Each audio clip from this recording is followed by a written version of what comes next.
you go into MP extension so that you can glide some of that volar plate, so you can glide some of that ligament.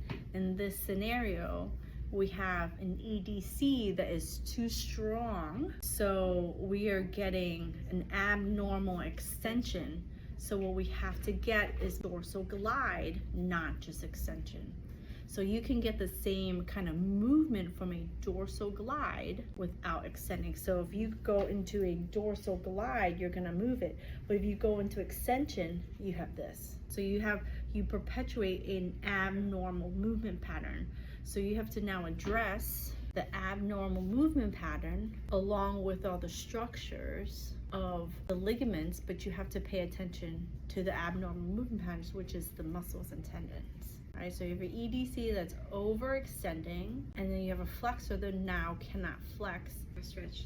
The flexors are not overstretched, so the collateral ligaments are not allowing them to move properly. In order for flexors to move, in order for your superficialis to move and for your profundus to move, first of all, they have to glide, right?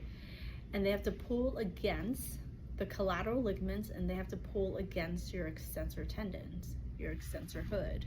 Now they are strong, right? So they're able to pull, but they cannot pull against an abnormally functioning wrist. So the pattern that you fall into when you have all those muscle imbalances is all completely structural. It's all completely structural. You cannot discount the structure, but you cannot discount the natural pattern of the hand. You cannot fight the natural pattern of the hand. Once you go into MP extension, then the IPs start to curl in. This is just what happens with the fingers. Because the PIP collateral ligaments, they're tight all the time. They're tight in flexion, they're tight in extension. So the fact that they are so tight, it does not allow the tendons to move. And you add on the component of a wrist that cannot go into extension and only sits into flexion.